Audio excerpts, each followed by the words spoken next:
This is the updated video for the crew leaders for the trail work on the Horsethief Park trail reroute for June 18th and 19th. Up here at the lower end of where the trail is going to diverge, this first 50-foot section is going to be Susan's. We'll be building a wall to come off of the made trail here, the existing trail here, and we need to drop down below to avoid the private property that is up there. So this section is mostly going to be building a wall using probably largely a lot of the rocks that are right here, right across the road here. And video may well get a bit sketchy here because this is a difficult section to walk through. There we go. Come down here, leaving the discretion to whether that tree needs to go or not. We could fit the trail through here. Maybe that tree becomes a good anchor. Maybe it's just completely in the way. And then Susan's section, this initial section, continues. That rock is very movable here. Continues on to the 50-foot point. What we have marked is the flags are on the critical edge. Little trees obviously come out if they're in the trail, or a flush cut if they're not in the trail. What we've marked with the pink flagging are large trees that need to come out completely. If it's not flagged, but it's obviously in the trail, it's just we didn't want to flag every single tree like that. The Forest Service left these as spars a couple feet long to make them a lot easier to pull out. So Susan's section ends here at the 50-foot point, and then from here on out, they're 100-foot tread sections. This next section is Joel's section. It is the flattest of all the sections because we are dropping down a little bit, but at a relatively appropriate slope to get down below the private property. This, I guess, looks a little more intimidating than it really is. This looks to all just be soft material that's come down and is trapped behind some logs. It looks like it's all real easy to cut through, and the tread's below where I was walking there. Come along here, again, this is an example of a tree that's clearly in the trail. It's going to come out. We didn't mark it because it's there. As we're going along, we're going to try to build in small grade reversals. This trail is not big enough to have long grade reversals, but just little dips, kind of like this is an example of where trail would come down a bit and then come back up before leveling off. Lots of rocks through here. They're very small rocks for the most part. They're very loose rocks for the most part. Some of these it will make sense to use as walls and stuff, but I'm not thinking there's a whole lot of support needed in most parts of this trail to support the critical edge. This is really good. We have marked every 50 feet. This is the midpoint of Joel's section. Again, a tree that needs to come out and coming on up. As you can see, we've been walking back and forth on this a bunch, and it almost looks like tread as we're walking, so you can kind of see where it is. Stay above the flags. Flags are on the critical edge. Come down here, one more big tree to take out. I think this tree here would just get flush cut, doesn't need to come out.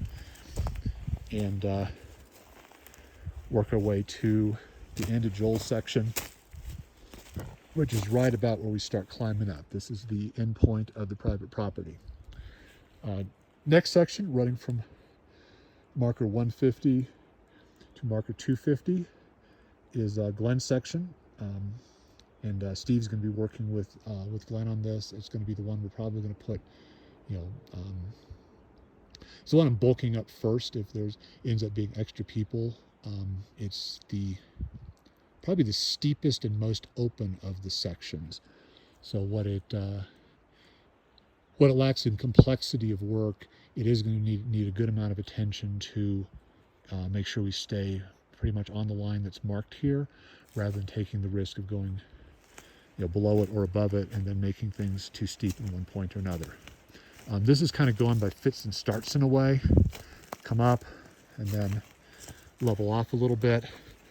Where it's appropriate, and this is probably not an example of where it's appropriate, but where it's appropriate, we will be leaving some rocks, some roots in the trail as diversions to just stop the water and perhaps work it off the trail. Obviously, this is not meant to make it real obstacles, but just the trail. The tread's not going to be all pristine gravel, mineral soil tread. We want to have a little bit of sort of a little bit of foundation to it to get some of the water off and try to do that work, counting on the side slope to help with that. And coming up through a relatively open area, no need to go through that. Looks easy to take out. This is dead. Again, sort of flatten out a little bit, then get a little bit steeper. Midpoint of Glen section. Again, kind of flatten out just a little bit here. Go up some more. Go up above this tree. Probably take a little bit of this root out here part way through. But for the most part, this section doesn't have a lot of big trees. Doesn't even have a whole lot of little trees that you have to take out. It's just dealing with the slope. Is this a point where, maybe a grade reversal is anchored around this rock in the trail, very close to the end of the tread here? Maybe not. A lot of these are going to be judgment calls as we go along, because we don't know exactly how big some of these rocks are. Come through here. Didn't mark these. Obviously, all these little things come out here. But we're thinking we can stay below that, move that rock. Likely could be useful, that rock and that rock over here, right at the beginning of the fourth section, 250, 350, which, now I'm drawing a blank whether it's Dan or Carroll's. There's one or the other. Let's say that it is Carroll's section. An area where we could bolster in this little bit of a, it's not even worth calling it a gully, it's so minor, but there's a little bit of a dip in the trail here, and it might be useful to have some bolstering to the critical edge here, taking out these two trees here, and then starting back up. Again, here we're going above a tree here. It doesn't show up in the video, but dropping down a little bit, at least flattening out, and then climbing again. We're going to go above this rock here. That comes out. I recognize a spot with another big rock there near the midpoint of what I'm going to keep saying is Carroll's section. It might be yours, Dan. But then this might be an opportunity to then build in a little bit more significant grade reversal down below this rock, and then working on back above it. This tree's right in the middle of where it is, where the trail is going to need to be. So work through there, climb a little bit, get up here. This rock will need to go. And this rock will need to go too.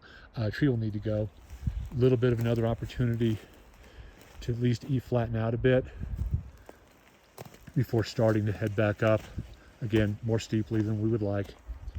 This tree is going to need to go. Climb above this tree. And get out here into the end of this section. At this point, we are getting very close to the road. So really from about, again, judgment call, but from about that big tree there on up, there's definitely going to be some temptation for people to cut down from the road, depending on how well it ends up being blocked. So where there's debris, logs and such, it'd be useful to put some of that amid the trees over here just to make more of a barrier so people are not trying to cut down this steep slope to the trail. There's not really a particularly good reason to do it. We're just kind of trading a parallel for a parallel. A good reason to cut down, but especially big open areas like here could use some logs or something being placed in there just to discourage that from happening. We're not, something I think I've talked about with all the crew leaders. Yeah, I know it looks really tempting to just go straight up to the road. It was hard to get the Forest Service even to agree to the slope here. It's a lot steeper right there than it looks like. The trail grade is already, as I said, too steep. And yeah, adding 20, 30 feet of really, really steep that's not what we're doing. That's not what the Forest Service agreed to have us do. So now we're in the next to last section. This is, I believe, Dan's, might be Carroll's. working in parallel to the road. Here now we start getting a lot of loose rocks. We've got these marked to get rid of, just to run the trail through this section here, keep it away from the road. Nothing terribly complicated. Possibly some of these rocks might be useful to bolster the critical edge in here. I'm not sure whether that will be necessary. A little more open area getting to the midpoint of what I'm going to say is dam section. Not a lot of trees to get taken out through here. Lots of loose rocks, lots of building material for any places where you might just think that a little bit of bolstering is needed. Here again, near the very end of this section, a little bit of a grade reversal opportunity before working down and getting to the end of this and into the final section, which is Mike's. Mike did notice that his section is the one that has the most big trees to remove, which is true. It does, and yeah, that's yeah. So lots of trees to get rid of, but other than the trees, it's not a terribly, probably not a terribly difficult section. It's not going to need a whole lot of support for the critical edges we go through here. The side slope is easing off quite a bit.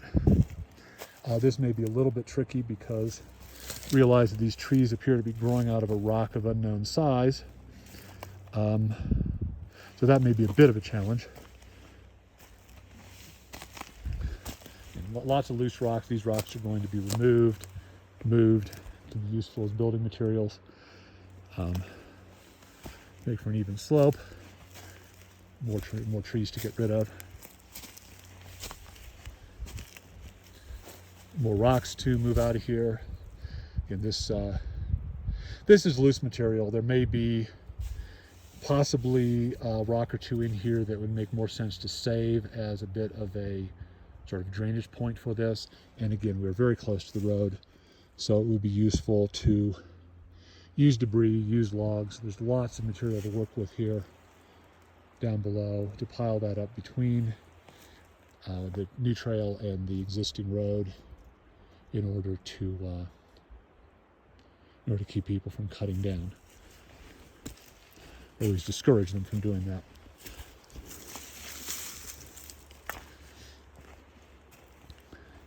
So ease along here, little trees to get rid of,